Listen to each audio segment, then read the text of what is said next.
Este fin de semana allanaron la casa del expresidente Alejandro Toledo. Hoy vamos a tener rigurosamente, con precisión, el camino que lleva a esta ruta del megasoborno. Se habla de 20 millones de dólares que habría recibido el expresidente Toledo.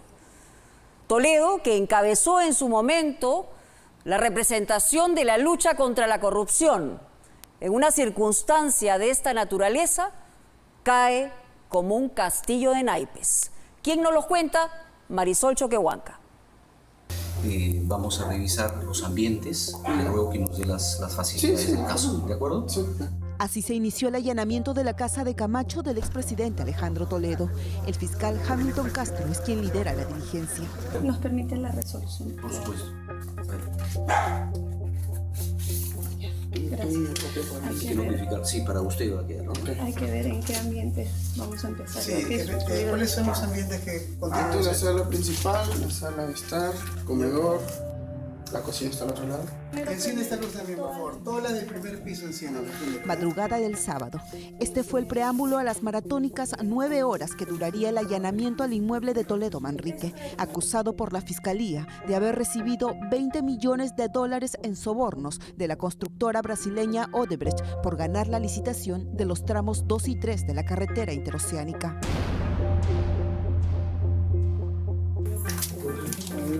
La casa del exmandatario fue inspeccionada de rincón a rincón por un pool de fiscales. En el primer piso, en lo que parece un pequeño almacén al lado de la cocina, resalta una bodega para las botellas de vino, champán y whiskies. Alrededor había una serie de objetos que parecen recuerdos de viajes. Entonces la cámara de la fiscalía sigue su recorrido. Segunda planta, segunda planta. Subiendo las escaleras. Subiendo las escaleras, segunda planta, subiendo las escaleras. Hall principal. No, hall. Nada más. Subiendo las escaleras, hall de aproximadamente ¿cuántos metros tendrá? Unos 15 metros de largo y 12. En uno de los cuartos se halló bastante documentación que era seleccionada para su incautación. Lo voy a poner aparte. Luego, la cámara de la fiscalía ingresa a lo que parece ser la habitación principal de la casa, la que ocupaba el expresidente Alejandro Toledo y su esposa Elian Carp. Habían fotografías como estas, de Carp y Toledo quizá en un instante memorable. Pero lo que encontrarían los fiscales más adelante sería lo que llamaría su atención.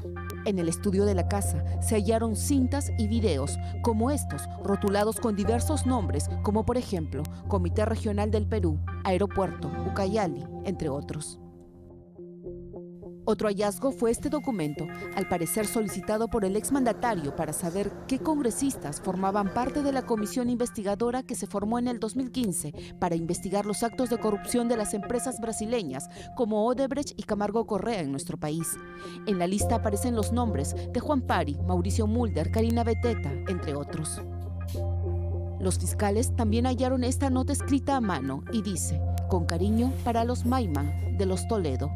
La fecha, 4 de octubre del 2006. Pero en la casa de Camacho del expresidente habría mucho más. Trascendió que hallaron una caja fuerte, dinero, una pieza de oro y sobre todo documentación que la fiscalía se encarga de analizar en estos momentos. De acuerdo a eso, en las próximas horas, el Ministerio Público gestionaría una orden de captura nacional e internacional en contra del expresidente Toledo, además de una orden de prisión preventiva por los delitos de cohecho y lavado de activos. Lo último que se sabe de Toledo Manrique es que estaba en París disfrutando de gratos momentos junto a la ex primera dama Elian Carp tras estar de conferencista, aclaró su esposa en su página de Facebook. Pero ¿qué ha dicho Toledo hasta el momento? ¿Ha recibido alguna vez estos pagos? Yo no tengo nada. Y la fiscalía ya encontró 11 millones en las cuentas de Maiman, que supuestamente ese dinero fue para usted. Para mí, ¿a dónde estaban los míos? Bueno, eso ya... Busquen mi cuentas, por favor. Hace apenas unas horas, Elian Carp, fiel a su estilo, se refirió al allanamiento de su vivienda de Camacho y a las recientes palabras del presidente Pedro Pablo Kuczynski. Y muy dolido por estas noticias del presidente Toledo, del expresidente Toledo. Es una traición al pueblo peruano y es una traición a sus colegas que se esforzaron tanto. Es muy lamentable esto, él debe ponerse a derecho y regresar al Perú y contestar lo que le va a preguntar la Fiscalía. Elian Karp escribió en su cuenta de Facebook: veo buitres entrando a mi casa en Lima en la madrugada, como ladrones a robarnos sin presencia de nadie. La casa está vacía y no hay abogados ni nadie que sea testigo de lo que se llevan o siembran, dice. Ustedes deben probar nuestra culpabilidad, yo pruebo nuestra inocencia, señaló. Más abajo, Karp escribió: qué vergüenza, PPK, tú que tantos negocios y lobbies has hecho, no me hagas hablar. ¿Cuál es la historia completa detrás de la grave acusación de la Fiscalía contra el expresidente Alejandro Toledo, a quien acusa de haber recibido por lo menos 11 millones de dólares de los 20 que depositó la constructora Odebrecht a cuentas offshore de un amigo del exmandatario por concepto de sobornos a cambio de la concesión de la carretera interoceánica? Puedo equivocarme, pero no soy corrupto. Yo no le corro a nada, porque tengo las manos limpias. Noviembre del 2004. Era la 18ª reunión de jefes de Estado del Grupo de Río, escenario de lo que sería el inicio de las negociaciones con Odebrecht para el pago de sobornos para la adjudicación de la Interoceánica Sur. 4 meses antes, en agosto del 2004, Toledo se reunió en Palacio de Gobierno con Marcelo Odebrecht y Jorge Barata para coordinar el inicio de las obras del proyecto, donde además habrían participado funcionarios de Proinversión. Esta es la hoja fiscal donde el colaborador eficaz, Jorge Barata, representante de Odebrecht en nuestro país, narró que fue entre los años 2005 y 2008 que Odebrecht pagó sobornos por 20 millones de dólares por la obra de la carretera interoceánica.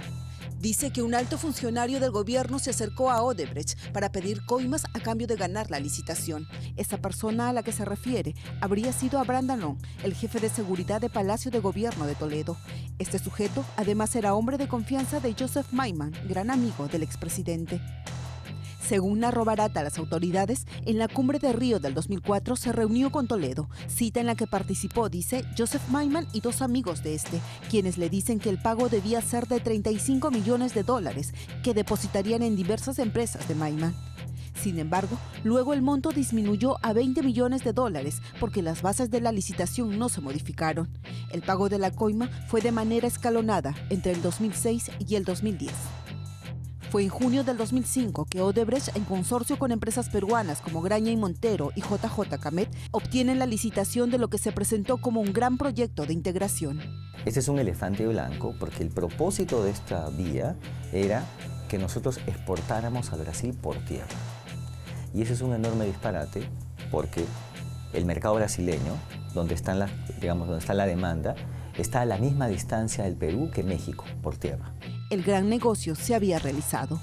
El precio inicial se multiplicó por 3, hubo 22 adendas y además se le eximió del SNIP. ¿Qué cosa era el SNIP? Era el Sistema Nacional de Inversión Pública, que era precisamente el filtro que teníamos para que no hubiera elefantes blancos. Además, que Odebrecht no podía concursar y se sacó un decreto extraordinario, porque tenía juicios con el Estado, para permitirle concursar. Es allí donde aparecen más personajes. El Consejo Directivo de Proinversión era presidido entonces por Pedro Pablo Kuczynski, quien era ministro de Economía de Toledo. En ese momento se aprobó el plan de promoción del corredor vial interoceánica Perú-Brasil, incluso con la presencia de Toledo. Las irregularidades alrededor de la interoceánica ya han sido cuestionadas antes, y entonces, cuando era candidato, Pedro Pablo Kuczynski respondió así. Las empresas podían contratar, se consultaron a abogados especialistas en el tema y en base a eso se firmó este proyecto de ley que provenía. ¿Fue totalmente regular, transparente, doctor? A mi entender, sí. Yo no soy abogado, pero a mi entender fue totalmente. ¿Cómo habría recibido Toledo 11 de los 20 millones de dólares que, según la Fiscalía, Odebrecht le pagó por la interoceánica? No he participado ni en la formación de Ecoteva, ni en la compra de la casa, ni en la compra de la oficina. Lo digo y grábenlo, por favor. Hace 4 años que las compras inmobiliarias del exmandatario llamaron la atención de las autoridades judiciales. como la Casa de las Casuarinas en Surco que la madre de Liancar, Ed Fernenburg, supuestamente adquirió al contado por más de $3,5 millones. Entonces aparece en escena Ecoteva, la empresa fundada en Costa Rica por la suegra del expresidente. Es en dicha empresa que se usaron 2 cuentas en el banco Scotiabank de Costa Rica. La primera en el 2012, a la que ingresó, escuche bien, poco más de $17 millones. Y es que según Toledo, el dinero era del gobierno alemán que indemnizó a todos los judíos sobrevivientes del Holocausto y su suegra era una de ellas. Sin embargo, no era así. Fernenburg aparecía como principal aval en algunas transacciones del amigo de Toledo, Joseph Maiman, de la que también participó Avi Danon. Según las primeras investigaciones de la Fiscalía, Joseph Maiman habría sido el encargado de abrir cuentas y constituir empresas para ponerlos al servicio de Alejandro Toledo. Se sabe que Maiman recibió transferencias de dinero de poco más de $1 millón que presuntamente le depositó Camargo Correa, la otra empresa brasileña que se hizo de la buena pro de la interoceánica. Toda la verdad sobre este caso apenas empieza a descubrirse. Cayó el primer pez gordo, se dijo, pero no hay que olvidar que otros exmandatarios también deben más de una explicación sobre las coimas que habría pagado Odebrecht en nuestro país. Varias cosas, ¿no? El allanamiento en una casa se hace con la presencia del fiscal, que tiene que ser sorpresiva, no puede ser advertida, primero que nada. Esa es una de las defensas que está haciendo Alejandro Toledo en esta circunstancia. Pero vamos a ir pasito a pasito en esta historia de la coima, ¿no? ¿Cómo empieza la cosa? Hace 13 años, en el 2004, en Palacio de Gobierno, Avi Danon, que era jefe de seguridad entonces de Palacio de Alejandro Toledo, pero era inseparable, había una vinculación estrechísima, se acerca a Jorge Barata, quien era el men, el representante de Odebrecht en el Perú, ese que dicen que ponía y sacaba presidentes. ¿Qué pasa después?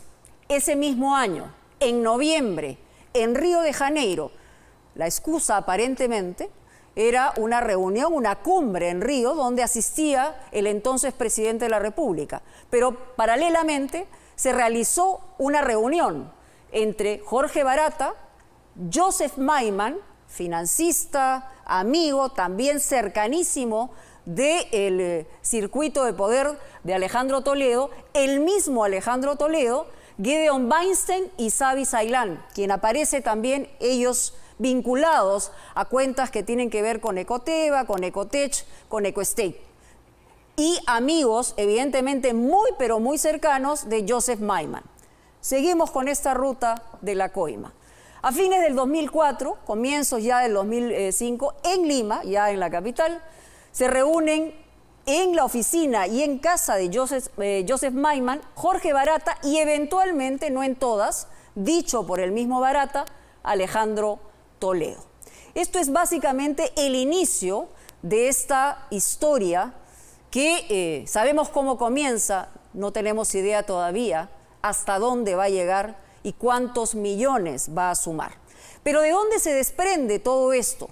No es un invento de la Fiscalía ni del fiscal Hamilton Castro, es precisamente del documento sellado, firmado por las Fiscalías de Brasil y de Perú, donde Jorge Barata señala lo siguiente: coincide claramente con la declaración del colaborador eficaz Jorge Enrique Simoes Barata, que bajo el subtítulo Pago indebido al entonces presidente de la República del Perú, Alejandro Toledo, como resultado de la licitación de la carretera interoceánica sur, tramo 2 y 3, ha confesado haber pagado sobornos a Alejandro Toledo, evidentemente. Eso es lo que señala este documento.